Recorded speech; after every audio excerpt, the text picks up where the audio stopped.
Flashback sur Séance Radio. Le cinématographe permet de projeter des images sur un écran. Toute l'actu des grands classiques du cinéma.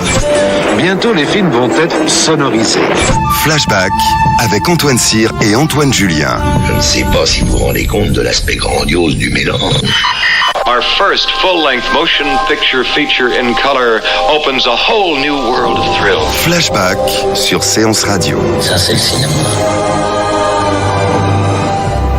Parmi les nombreux événements et rétrospectives en ce début d'année 2018, citons la rétrospective Samuel Fuller à la Cinémathèque française, le festival Premier Plan d'Angers et la rétrospective Tim Burton à l'Institut Lumière, que nous évoquons en compagnie de Patrick Brion, invité spécial de Flashback. Mais nous débutons cette rubrique avec l'exposition Segundo de Chaumont à la Fondation Jérôme Sédou-Pathé.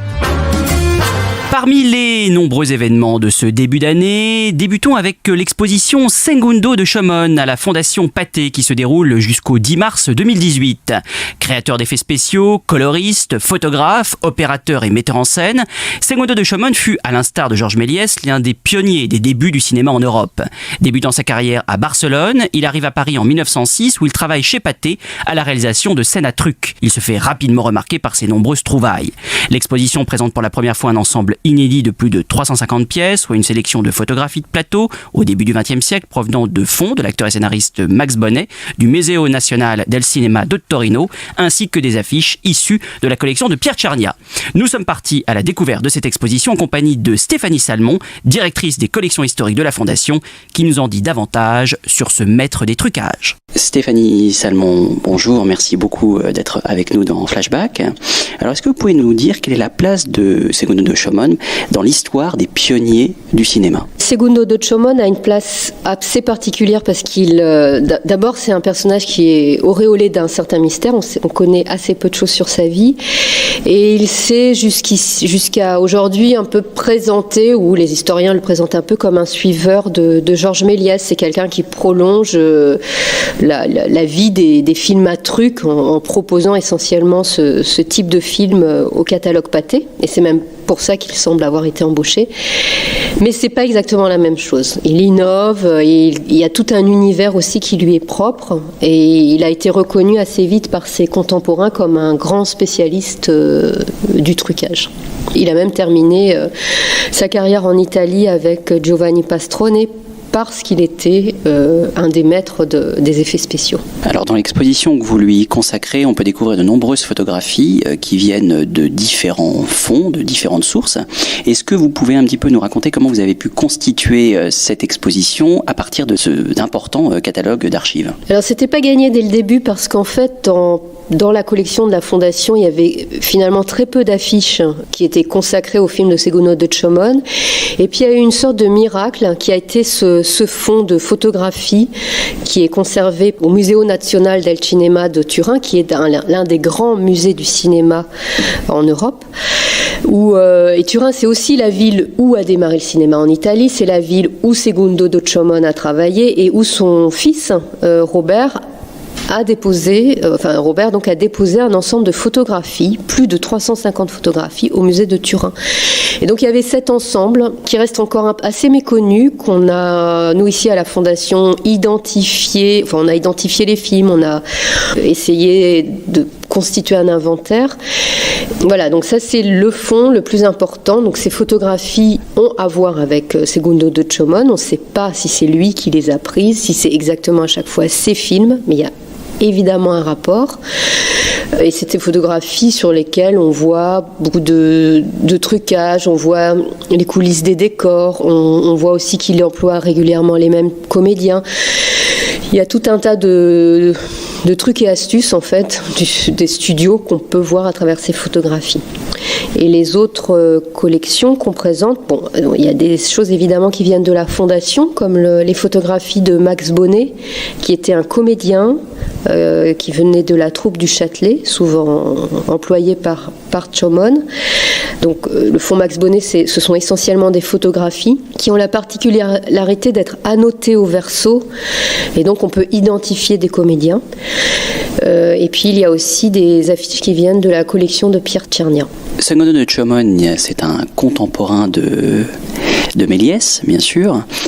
En quoi a-t-il pu prolonger, on va dire, les inventions, les trucages que l'on connaît bien des films de Méliès, que l'on connaît moins ici?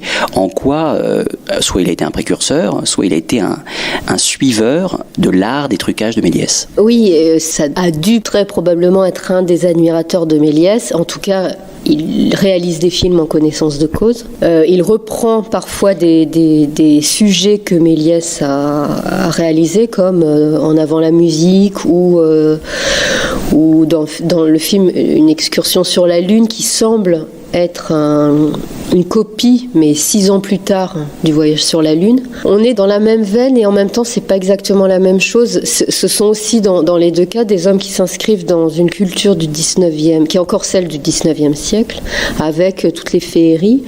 Et Chomon, souvent, ce qu'il reprend, c'est quand même il s'inspire aussi des féeries qu'on pouvait voir sur les scènes parisiennes, qui était déjà un genre qui commençait à péricliter, et lui poursuit, tout en commençant aussi à faire des films narratifs. Voilà, c'est assez divers. Et les trucages aussi sont quand même pas toujours les mêmes. Méliès, on connaît le image par image, mais Chomon va aller beaucoup plus loin, et l'arrêt sur image aussi qu'il va encore perfectionner. Il y a une utilisation qui est quand même assez différente, qu'on voit aussi à travers les photographies. Et un des ponts entre les deux, il me semble aussi que ça peut être ces comédiens qui étaient des acrobates et qu'on retrouve parfois chez des gens comme André Dide ou Amédée Rastrelli, qui ont joué chez Méliès, qui viennent après chez Chomon, et le lien entre les deux, ce sont les féeries et le théâtre du Châtelet.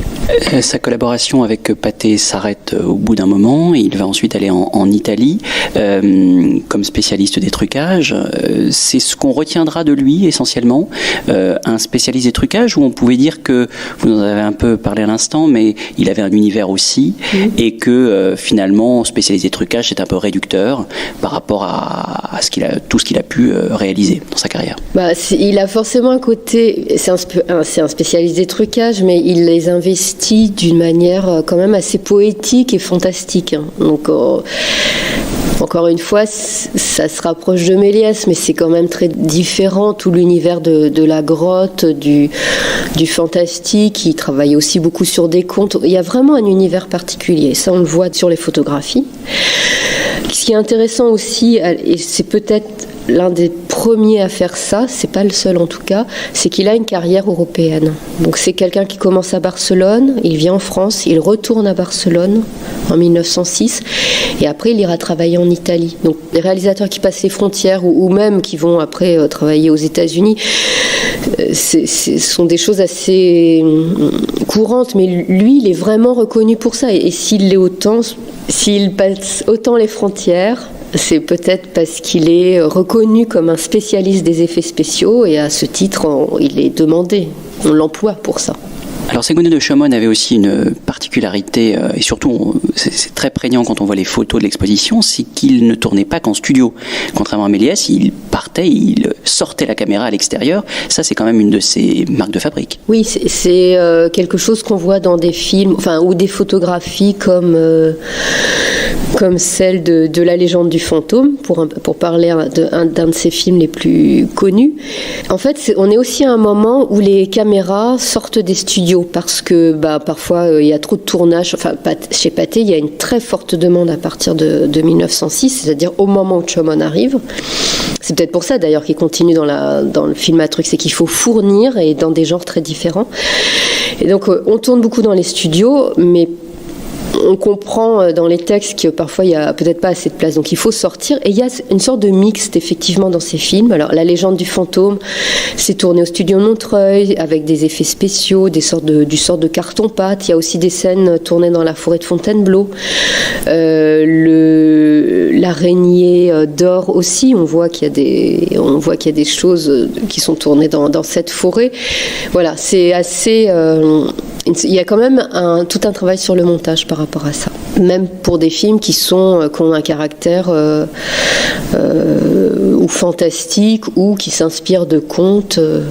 C'est vraiment un moment où on n'hésite pas à aller à l'extérieur. Et d'ailleurs, quand Chomonj va retourner à Barcelone pour travailler pour le compte de Pathé, il réalise quand même pas mal de documentaires, de vues à caractère documentaire. Il y a par exemple des vues de Barcelone, de Burgos, etc. Donc là, on est plutôt en 1909-10, enfin même 10-11, si je ne me trompe pas. Et on n'est plus tout à fait dans le film à truc. Parmi les rétrospectives de ce mois de janvier, commençons avec celle consacrée à Samuel Fuller, Antoine, qui se déroule à la Cinémathèque française du 3 janvier au 15 février. Oui, Samuel Fuller, c'est un cinéaste qu'à la fois les cinéphiles américains, Tarantino, Scorsese, Révert, que les cinéphiles français aiment aussi beaucoup. C'est quelqu'un qui a vécu, qui a même joué un rôle significatif dans la transformation d'Hollywood. Avant la guerre, il est reporter criminel. Ensuite, il est reporter de guerre, tout en faisant une guerre assez héroïque en tant que combattant. Et donc, au moment où, après-guerre, Hollywood cherche plus de réalisme, il va devenir scénariste et bientôt metteur en scène. Il va filmer comme il écrit, c'est-à-dire en filmant la réalité avec une certaine objectivité, mais avec un certain nombre de choses en prime, et notamment l'indépendance et l'audace. Alors on va en trouver la trace par exemple dans les films qu'il va faire à la Fox, comme le Port de la drogue, Le démon des eaux troubles, ou la Maison de bambou. Alors cette indépendance, on peut la trouver dans Le Port de la drogue, parce que alors dans Le Port de la drogue, il n'y a pas du tout de drogue, hein. C'est une affaire en réalité d'espions et de communistes et de CIA, mais à l'époque on avait appelé le film Le Port de la drogue en France pour ne pas fâcher les communistes qui représentaient 20% de l'électorat, et donc dans la version doublée, les microfilms qui sont censés être des secrets d'espionnage sont en fait transformés en drogue, ce qui est quand même assez fort. Et donc à la suite de ce film, Fuller était à la fois taxé par certains d'une forme d'anticommunisme primaire, puisqu'il y avait quand même cette psychose du communiste dans le film, et en même temps il s'était fait copieusement enguirlander par la CIA, parce que le personnage de Richard Widmark dans le film, truand mais pour lequel on peut avoir une forme de sympathie, était un personnage très anti-américain, comme ne l'aimait pas du tout le Edgar Hoover et la CIA. Alors donc il y a cette forme d'indépendance, et puis il y a aussi une audace incroyable. Dès le premier film de Samuel Fuller, J'ai tué Jesse James, il y a un sous-texte homosexuel dans l'Amérique du code ACE. On va retrouver ça dans La Maison de bambou, et finalement c'est ce qui fera un peu plus tard de cette audace sous d'autres formes de Fuller un vrai dynamiteur, hein, avec notamment des films comme Shock Corridor et The Naked Kiss, dans lequel on va retrouver à la fois de la folie, de la nymphomanie, de la perversion sexuelle, de l'inceste, enfin toutes ces choses qu'on voyait quand même pas tellement dans le cinéma américain de l'époque. Ça va d'ailleurs coûter très cher à Fuller, mais il va finalement, avec The Big Red One, dans les années 80, signer une espèce de post-scriptum formidable, en signant à mon avis, un des plus beaux films de guerre, en tout cas l'un des plus grands films de guerre de Hollywood. Mais peut-être que sur Fuller, Patrick Brion, qui a à la fois écrit et fait des bonus sur ce sujet, a un commentaire. C'est un très très grand cinéaste, c'est une très bonne idée de la Cinémathèque de lui rendre hommage, et c'est vrai que nous connaissons tous, nous avons tous le souvenir de La Maison de bambou dont vous parliez, de 40 tueurs avec Barbara Stanwyck, qui a des très très très grands westerns. Et d'ailleurs dans ses mémoires à propos de 40 tueurs, Fuller explique que Stanwyck a fait elle-même la cascade incroyable où on la voit traîner par un cheval, et ça c'est aussi la capacité de Fuller d'avoir mis en avant cette femme qui était solide comme un homme, quoi. Il avait la chance, il s'entendait très très bien avec Zanuck, donc il pouvait tourner à peu près ce qu'il voulait. Il y avait une grande chance. À la Fox, en fait, à ce moment-là, il y avait une grande liberté de ton. c'était une grande chance. Et ça se sent dans la Maison de Bambou. La Maison de Bambou a des rapports très curieux entre Robert Ryan et Robert Stark. Mais tous les autres films de Fuller sont intéressants. Tous ceux de cette période-là. Et il a fait l'un des grands films sur le journalisme. Il a fait China Gate, qui est jamais sorti en France, qui est un film sur la guerre d'Indochine. Non, il a fait plein de films. C'est une œuvre à redécouvrir si on ne la connaît pas bien. Et en effet, une œuvre à redécouvrir à la Cinémathèque, mais pas seulement, à redécouvrir aussi en littérature, puisque plusieurs livres sortent sur Samuel Fuller. Samuel Fuller, Le choc de la caresse, sous la direction de Jacques Daniel et Jean-François Roger, aux éditions Yellow Now. Un autre livre, Samuel Fuller, Un homme affable, de Jean Narboni, aux éditions Capricci. Également, Samuel Fuller jusqu'à l'épuisement, de Franck Lafont, aux éditions Rouge Profond. Et puis, si vous voulez encore en savoir plus sur Samuel Fuller, il y a un documentaire, Fuller Life, réalisé par Samantha Fuller, un portrait atypique et passionné du grand cinéaste américain, donc édité en Blu-ray et DVD chez Carlotta. Everyone knows what this is, but few of us know what throbs underneath. And I know. I wrote the story of Underworld USA. My name is Sam Fuller, and in order to back up my story, I had to get facts. Well, I dug deep, and I got the facts. Facts that uncovered a world of vice and crime. And that's why Underworld USA has to be seen, because this world, with all its quiet brutality, is a threat. It's a threat to everyone, everywhere.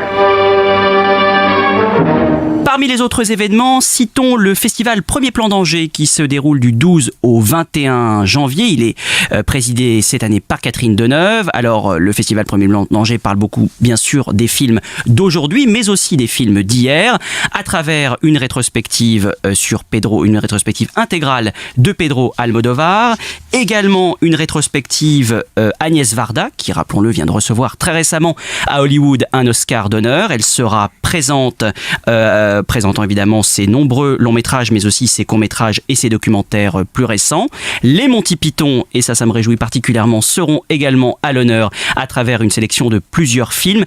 Et puis bien sûr, le cycle Drôle de famille, histoire de famille marquante du cinéma, plutôt une belle sélection puisqu'on y retrouve À nos amours, Le temps des gitans, Just the Wind, Mon oncle ou encore Rocco et ses frères. Et puis bien sûr, le Festival d'Angers rend un hommage un peu particulier à Jeanne Moreau, en présence de José Dayan et Jérôme Clément, puisque Jeanne Moreau fut la présidente du festival en 2003 et la fondatrice des Ateliers d'Angers en 2005. En avant-première du festival Sport et Cinéma qui se déroulera à l'Institut Lumière de Lyon du 1er au 4 février, il y aura le ciné-concert dédié au sport au temps du cinéma muet, ciné-concert à l'Auditorium de Lyon qui se déroulera le lundi 22 janvier à 20h. Programme présenté, est-il besoin de le rappeler, par Thierry Frémaux. Alors, c'est dans le cadre de cette 5e édition, un voyage en plein cinéma muet à travers une sélection drôle et étonnante d'extraits de films qui se sont emparés avec bonheur du sport. Il y aura notamment Les Irrésistibles Lumières de la ville, de Chaplin. Une soirée donc en préambule de ce festival à découvrir. Et puis on termine cette partie rétrospective événement, toujours à l'Institut Lumière, avec la rétrospective Tim Burton qui se déroule du 9 janvier au 4 mars. Artiste majeur qui a passé sa jeunesse tout d'abord dans la banlieue triste de Burbank, un univers sans histoire, sans culture, sans passion, selon ses dires.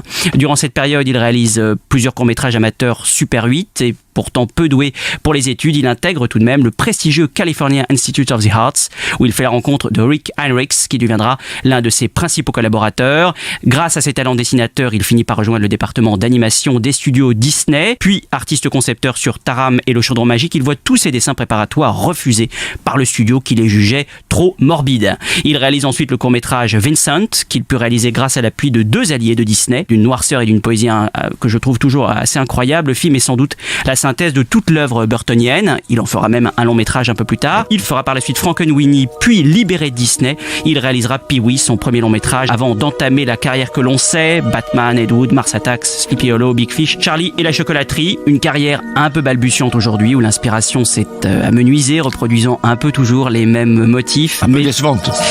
Voilà, et c'est Patrick Briand qui le dit, et je pense qu'on peut malheureusement rejoindre ce constat, mais il demeure à jamais l'auteur de l'un des plus grands films sur la différence, le bizarre et merveilleux Édouard aux mains d'argent, à retrouver bien sûr dans cette rétrospective.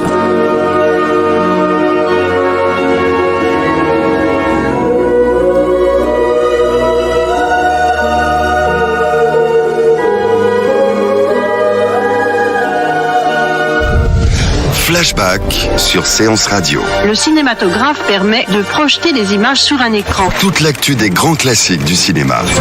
Bientôt les films vont être sonorisés. Flashback avec Antoine Cyr et Antoine Julien. Je ne sais pas si vous vous rendez compte de l'aspect grandiose du mélange. Le mercredi, c'est un fauteuil pour deux sur Séance Radio. Mon ambition comme acteur dans mes films, c'est surtout de servir le film. Où en fait, moi je me suis dit, d'accord, ce qu'ils sont en train de dire, je le ressens aussi. Asseyez-vous sur le fauteuil de Séance Radio. Merci beaucoup et à très vite sur Séance Radio. Avec plaisir, merci beaucoup. À 19h et sur toutes les applications podcast.